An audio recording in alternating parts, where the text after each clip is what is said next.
पन्नगे च सुरेन्द्रे च कौशिके पाद संस्पृशि निर्विशेष मनस्काय श्री वीरस्वामिने नमः। भगवती सूत्र के 16वें शतक के छठे उद्देशक में कहा गया है, कतिविहे णम भन्ते सुवीण दंसणे पन्नत्ते गोयमा पंचविहे सुवीण दंसणे पन्नत्ते तंजहा अहा तच्चे पताणे चिंता सुवीणे तब विवरीए अब्बत्त दंसणे सुत्तेणम भन्ते सुवीणम पासति जागरे सुवीणम पासति सुत्त जागरे सुवीणम पासति गोयमा नो सुत्ते सुवीणम पासति नो जागरे सुवीणम पासति सुत्त जागरे सुवीणम पासति। आदमी सोता है, नींद लेता है और कई बार स्वप्न दर्शन भी होता है, सपने आते हैं। प्रश्न भगवती सूत्र में उठाया गया है कि भन्ते स्वप्न सुप्त अवस्था में जीव देखता है, जागृत अवस्था में देखता है, सुप्त जागृत अवस्था में देखता है। यानी स्वप्न कौन सी अवस्था में देखा जाता है, सुप्त अवस्था में या जागृत अवस्था में या सुप्त जागृत अवस्था में? उत्तर दिया गया, गौतम सुप्त अवस्था में स्वप्न नहीं देखता है और जागृत अवस्था में भी स्वप्न नहीं देखा जाता है, किंतु मध्यम अवस्था है सुप्त जागृत अवस्था। इस अवस्था में स्वप्न का दर्शन हो सकता है। ये 3 अवस्थाएं बताई गई है। सुप्त अवस्था यानी प्रगाढ़ निद्रा की अवस्था, गहरी निद्रा की अवस्था है, उसमें स्वप्न नहीं आता है। प्रगाढ़ निद्रा में आदमी है तब सामान्यतया सपना नहीं आता है। एकदम जागता बैठा है, जागता ही है, सोया हुआ एकदम जागृत है तो भी स्वप्न नहीं आता है। किंतु सुप्त जागृत न तो अति सुप्त है यानी प्रगाढ़ निद्रा भी नहीं है, न एकदम जागृत है, बीच की सी अवस्था है। सुप्त जागृत, कुछ नींद सी भी है, कुछ जागृति सी है, ऐसी बीच की अवस्था न सुप्त और न जागृत, सुप्त भी है जागृत भी है। उस अवस्था में स्वप्न दर्शन हो सकता है। तो ये स्वप्न आते हैं, हम मनुष्य भी सपने देखते हैं। तो प्रश्न किया गया कि स्वप्न दर्शन कितने प्रकार का होता है? उत्तर दिया गया, गौतम स्वप्न दर्शन 5 प्रकार का होता है। पहला प्रकार है यथा तथ्य, दूसरा प्रकार है प्रतान, तीसरा प्रकार है चिंता स्वप्न, चौथा प्रकार है तद विपरीत और 5वां प्रकार है अव्यक्त दर्शन।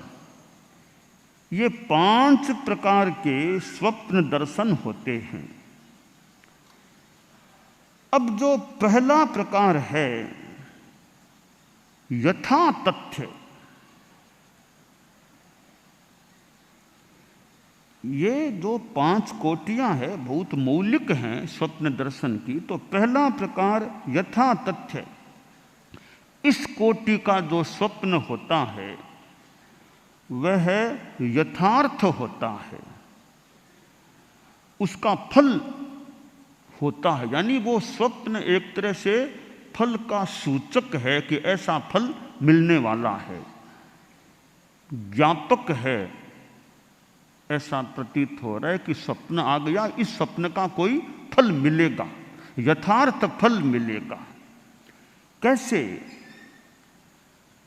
एक स्वप्न आता है, स्वप्न में देखा कि मुझे कोई फल दे रहा है, स्वप्न में देखा, और वह व्यक्ति जब जाग जाएगा तो कोई उसको फल, वास्तव में कोई फल उसको दे देगा। यानी जो स्वप्न में देखा मुझे फल दे रहा है वो तो स्वप्न था, अब वास्तव में भी जागने के बाद कोई उसको फल दे देगा। इसका मतलब यथा तथ्य, यथार्थ स्वप्न हो गया कि जो देखा वो चीज मिल गई, जो देखा वो मिल गया।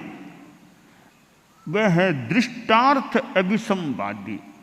दूसरे रूप में यथार्थ ऐसे होता है कि फलाभिसंवादी, कि जो देखा उसके अनुरूप कोई चीज मिलती है, वो कि वो चीज नहीं भी मिले, उसके अनुरूप चीज मिलती है। जैसे कि आदमी ने स्वप्न में देखा कि मैं गाय पर बैठा हूँ या वृषभ पर बैठा हूँ, हाथी आदि पर बैठा हूँ, आरूढ़ हूँ, ऐसा उसने स्वप्न में देखा। अब उसका फल क्या होगा कि कालांतर में उस आदमी को संपत्ति का लाभ हो गया। तो वो स्वप्न गाय मिलेगी यह मतलब नहीं, वृषभ मिलेगा यह नहीं, यानी संपत्ति उसको मिलेगी। तो बाद में उसको भविष्य में कभी संपत्ति मिल गई, यानी जो स्वप्न आया था वो इस बात का संकेत देने वाला था कि तुम्हें आगे संपत्ति मिलने वाली है। तो ये यथा तथ्य स्वप्न दर्शन, जो देखते हैं वो स्वप्न फालतू नहीं जाते, कोई न कोई फल होता है स्वप्न का, वे यथा तथ्य स्वप्न दर्शन होते हैं। अब जैसे यथार्थ हो तो तीर्थंकरों की माताएं सपने देखती है, बहुत अच्छा पुत्र उनको मिल जाता है, बहुत बड़ा एक संकेत कि बहुत बढ़िया महान पुत्र मिलने वाला है। दूसरा प्रकार है प्रतान स्वप्न दर्शन। प्रतान में स्वप्न बहुत विस्तार से, आदमी स्वप्न बहुत विस्तार से देखता है, वह प्रतान स्वप्न दर्शन होता है। तीसरा है चिंता स्वप्न। यह क्या है? यह बहुत प्रसिद्ध स्वप्न है इस प्रकार का कि नया खास कुछ नहीं है। जो जागृत अवस्था में हमने कोई चिंतन किया, विचार किया और किसी बात को हमने सुन लिया, इतिहास में कोई बात पढ़ ली है, जो चीज़ें हमने आंखों से पहले देखी हैं या जिनके बारे में कोई सुना है, शास्त्रों में कोई बात हमने पढ़ ली है, तो ऐसी जो चीज़ें वो मानो हमारे दिमाग में रिकॉर्ड हो गई। क्या मैंने सोचा था, क्या मैंने देखा था, क्या मैंने शास्त्र में पढ़ा था। अब ऐसी चीज़ें जो हमने देखने से, चिंतन करने से, एक सुनने से, एक पढ़ने से दिमाग में मानो रिकॉर्ड हो गई, वे बातें सपने में दिखने लग जाती है। अब गलत न हो तो उदाहरण के लिए, अब किसी ने बता दिया कि भिक्षु स्वामी सांवरे थे, भिक्षु स्वामी लंबे थे, भिक्षु स्वामी के मुख भस्त्रिका चौड़ी थी, वो चोलपट्टा ऊंचा था उनका, ऐसे भिक्षु स्वामी। तो मैंने मान लो सुन लिया कि ऐसे स्वामी जी थे। अब मैं रात को सोया, मुझे सपने में वैसा दिखने लग गया, तो हो सकता है वो स्वामी जी नहीं पधारे हैं, मैंने जो सुन रखा था, मेरे दिमाग में जो बातें हैं उन्होंने आकार ले लिया, सपने में मुझे कुछ ऐसे दिखने लग गया। तो यो हमारी सुनी हुई, देखी हुई, पढ़ी हुई बातें हैं, वो दिमाग में जो हैं कोई भीतर में, वो सपने में हमें दिखने लग जाती है। तो इस प्रकार के जो स्वप्न हैं वे चिंता स्वप्न, चिंतन आदि से जुड़े हुए स्वप्न होते हैं। और कई बार प्रकृति विकार, ये वात पित्त, इनसे भी कोई सपना आ सकता है। और चौथा एक प्रकार है स्वप्न का जो है तद विपरीत। एक तो यथा तथ्य है, यह चौथा है तद विपरीत। इसमें क्या होता है कि जो स्वप्न में देखा उसका उल्टा फल मिलेगा, जो देखा वैसा नहीं, उल्टा फल मिलता है, वह तद विपरीत स्वप्न दर्शन होता है। जैसे कि स्वप्न में आदमी ने देखा कि मेरा शरीर गंदी चीज से लिपटा हुआ है, मेरे शरीर पर गंदगी किसी ने चेप दी है, गंदगी से मैं एकदम, मेरा शरीर भरा हुआ है। अपने शरीर पर स्वप्न में गंदगी देख ली, अमिध्य अपवित्र वस्तु से कि मल मूत्र मेरे पर डाल दिए गए, ऐसा मैं गंदा सा हूं, ऐसा स्वप्न में देख ले तो कहते हैं उसका फल उल्टा मिलेगा कि जागने के बाद उसको पवित्र चीज मिलेगी। स्वप्न में देखा मल गंदगी लगी हुई है, बाद में फल क्या मिलेगा, उसको सोना मिल जाएगा, स्वर्ण मिल जाएगा। तो उल्टा फल, जो देखा उससे विपरीत फल मिलेगा। तो देखा गंदगी को, मिलेगी सोने जैसी पवित्र चीज, चमकीली अच्छी चीज मिल जाएगी। ये तद विपरीत स्वप्न दर्शन होता है। कोई आदमी स्वप्न में देखता है कि मैं मिट्टी पर आरूढ़ हूं, कोई मिट्टी पर आरूढ़ हूं, फल मिलेगा, वो घोड़े पर आरूढ़ होगा, घोड़े पर बैठेगा। ऐसे भी हो सकते हैं, ये बताया गया है।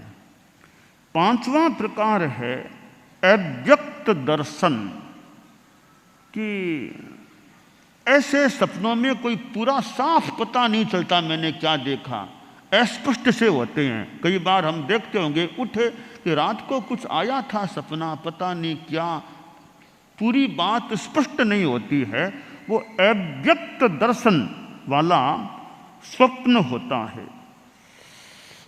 तो इस प्रकार भगवती सूत्र में एक स्वप्न का प्रकरण सा आता है। तो ये दो बातें आज के वक्तव्य में आई है।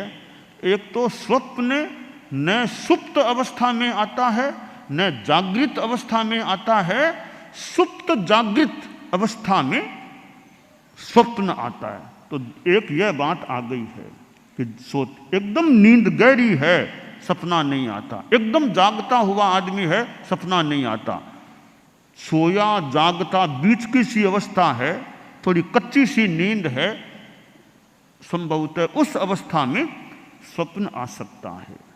और स्वप्न के जो 5 प्रकार बताए गए हैं कि स्वप्न कई यथार्थ भी होते हैं, कई उल्टा फल, जो जैसा देखा उसका उल्टा फल मिलने वाला भी हो सकता है। और कई सपने तो हमारी कल्पना चिंतन, जो बातें सुनी है, देखी है, पढ़ी है, ऐसी बातें ही वो सपने के रूप में आ जाती है। कई बातें मिली जुली, क्या पता वो किसी को देखा थोड़ी वो बात, कोई कभी देखा वो बात, मिली जुली ऐसी कई बातें देखी सुनी पढ़ी, वो बातें चिंतन की हुई बातें वे हमारे दिमाग में जो होती हैं, दिमाग में मानो रिकॉर्ड होती हैं, वे ही बातें स्वप्न में आ जाती है। और इसमें इस प्रकार के स्वप्न में कोई खास बात नहीं है, कोई देखा वो सपने में देख लिया है। तो ये स्वप्न के अनेक प्रकार हैं, 5 प्रकार यहाँ बताए गए हैं। तो सपने आदमी को आ जाते हैं। कई बार रात में डरावना सपना आ जाता है, डरावना सा सपना। कभी कभी ऐसा भी सुनने में और आया है कि जैसे हाथ छाती पर आ गया, यूँ नींद हाथ छाती पर आ गया, आदमी एकदम कोई डरावना सा सपना आके आदमी डरता है, चिल्लाता है ऐसा, फिर उसके हाथ को हटा दो वहाँ से, फिर वो शांत हो सकता है। तो कई बार ये हाथ यूँ इधर उधर छाती पर कहीं आ जाने से वो डरावना सा सपना और आदमी चिल्लाने लग जाए, भयभीत हो जाए, ऐसी स्थिति भी कभी, तो फिर वो ऐसा लगे तो पास में कोई सोया हुआ है, वो जाग के उसके हाथ को वहाँ से हटा दे, हाथ को छाती से अलग कर दे, फिर वो आदमी हो सकता है शांत हो जाए, फिर उसका चिल्लाना बंद हो जाए। तो ऐसे वो स्वप्न में अनेक प्रकार के दृश्य हो सकते हैं। रात को सोने से पहले किसी ने कोई कहानी सुना दी, भूत की, प्रेत की, ऐसी बच्चे को कहानियाँ सुना दी। अब वो बच्चा सोएगा तो पता नहीं रात को कोई ऐसी बातें उसके दिमाग में सपने में कुछ ऐसा दिखने लग जाए उसको, तो जो सुनी हुई बातें हैं वो दिमाग में रहने से लगता है स्वप्न के रूप में भी वो सामने आ सकती हैं। तो सारे सपने कोई सही होंगे यह जरूरी नहीं लगता, सपने ऐसे ही साधारणतया आ जाते। तो हर सपने का हम सोचें इसका क्या अर्थ होगा, इसका क्या अर्थ होगा, सारे सपनों का अर्थ कोई होगा, फल मिलेगा, यह जरूरी नहीं है। कई सपने ऐसे ही फालतू से होते हैं, फालतू नींद को ऐसे ही खराब और कर देने वाले, मतलब जंजाल से आ जाते हैं, कोई मतलब नहीं। तो कई सपने बहुत यथार्थ किसी भविष्य के सूचक भी होते हैं। तो यह एक स्वप्न का संसार है। और सपने में आदमी के जैसे रात को खाने का त्याग है, तो सपने में क्या, मैं सपने में आदमी रात में खाना खा लेता है, रात में पानी के सपने में खाना खा लिया, सपने में किसी के थप्पड़ लगा दी, सपने में कुछ काम कर लिया, ऐसे सपने आ जाते हैं। तो ये निद्रा से जुड़ी हुई एक बात है कि यह जो हमारा निद्रा की क्रिया है, उसमें ऐसी स्थितियाँ बनती हैं। और ज़्यादा ही कोई स्वप्न परेशान करें नहीं तो अपने लोगस का पाठ सोने से पहले लोगस का पाठ कर लें, 7 लोगस का पाठ कर लें कि नींद में कुछ डिस्टर्बेंस होता है, सपने ऐसे आते हैं, थोड़ा डर सा लगता है, ऐसा भी हो तो अपना धर्म का आधार ले लें। जैसे लोगस का पाठ, लोगस याद है, 7 लोगस बोलो, हमारा स्वाध्याय हो जाएगा। धर्म का पाठ है, स्वाध्याय हो जाता है। अपना अच्छे तीर्थंकरों की स्तुति है, तीर्थंकरों के नाम है जो अभी सिद्ध हैं। तो 7 लोगस का पाठ कर लें, 4 लोगस का पाठ कर लें। और रात में स्वप्न आ गया, डर सा लगा, अब जाग गए, अब जागने के बाद 7 लोगस का और पाठ कर लो, बस अपने धर्म को याद कर लें, धर्म का पाठ कर लें। तो ऐसे ये जो स्वप्न आ जाते हैं, और कई सपने ये 4 बजे के आसपास ही, सपनों के 4 बजे के आसपास कईयों सपने आ सकते हैं। तो ये रात्रि का जो हमारा नींद का समय होता है, वो स्वप्नों का भी ऐसे नींद में अर्ध जागृत अवस्था या सुप्त जागृत अवस्था, इसको अर्ध जागृत अवस्था भी कह सकते हैं संभवतः।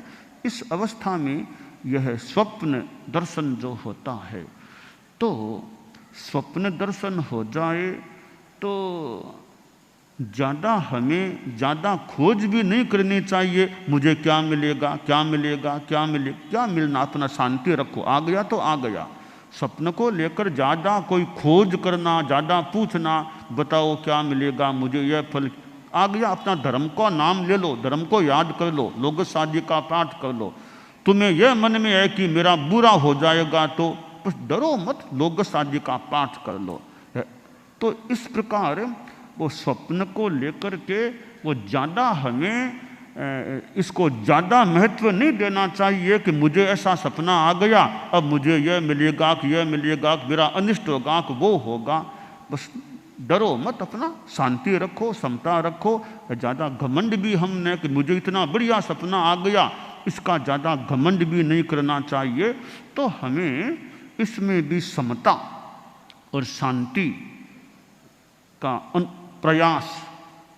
प्रयोग करना चाहिए कि जो स्वप्न आ गया सो आ गया, कोई बात नहीं, आ गया। और मन में कोई भय हो भी मेरा क्या हो जाएगा, अपना जप करो, भगवान को, तीर्थंकरों को नौकार मंत्र का जप करते रहो, फिर जैसा है अपनी समता शांति रखो। तो भगवती सूत्र में ये 5 प्रकार स्वप्न दर्शन के बताए गए हैं। तो यह स्वप्न दर्शन हमारे जीवन के साथ कुछ जुड़ा हुआ है। कितनी बार हमको नींद में ऐसे अर्ध जागृत सी अवस्था में ऐसे स्वप्न आ जाते हैं, वो जंजाल स्वप्न, कोई बिना टांग पूंछ की सी बातें, कोई मतलब नहीं, बिना टांग पूंछ की यह बात सपने के रूप में आ जाती है। ऐसे कोई हमारी कोई कारण से, कोई शारीरिक पित्त विकार आदि से भी कोई सपना आ जाए, तो ऐसे सपनों को ज़्यादा न तो महत्व देना चाहिए, न व्यथित होना चाहिए, न ज़्यादा खुश होना चाहिए। अब तकलीफ कुछ लगे तो अपने लोगस का पाठ कर लें, 7 लोगस, कि मेरे बार बार सपने आते हैं, नींद खराब होती है, कि मन में असमाधि सी, सोने से पहले 7 लोगस का अच्छी तरह पाठ कर लें। लोगस का याद नहीं है, 21 नवकार मंत्र का पाठ कर लो, अपनी शांति रखो। सोने से पहले 21 नवकार मंत्र, जिनको थोड़ी समस्या ऐसी लगे तो भगवती सूत्र में और भी कई बातें स्वप्न के बारे में बताई गई हैं। भगवान महावीर को भी स्वप्न आ गए थे। भगवान महावीर को भी जब वो यक्ष संबंधी कुछ समस्या थी शूलपाणी यक्ष मंदिर में, तो उनको तो रात के मानो अंतिम लगभग समय में थोड़ी नींद भी आ गई थी। 10 स्वप्न भी उनको, भगवान महावीर को भी 10 स्वप्न आ गए थे। उन स्वप्नों का प्रत्येक का फल भी, यानी वो स्वप्न यथार्थ होने वाले भी थे।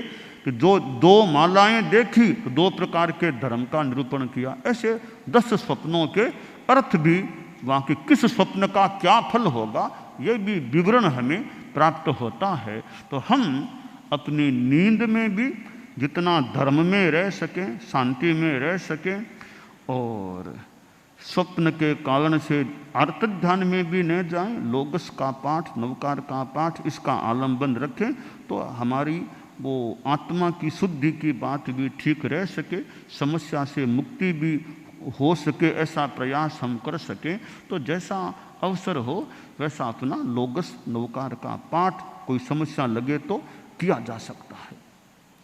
दानां सिद्धम अभयपयाणम सच्चेषु या अणवज्जं वयन्ति तवेषु या उत्तमं भचेरं लोगुत्तमे समणेनाय पुत्ते।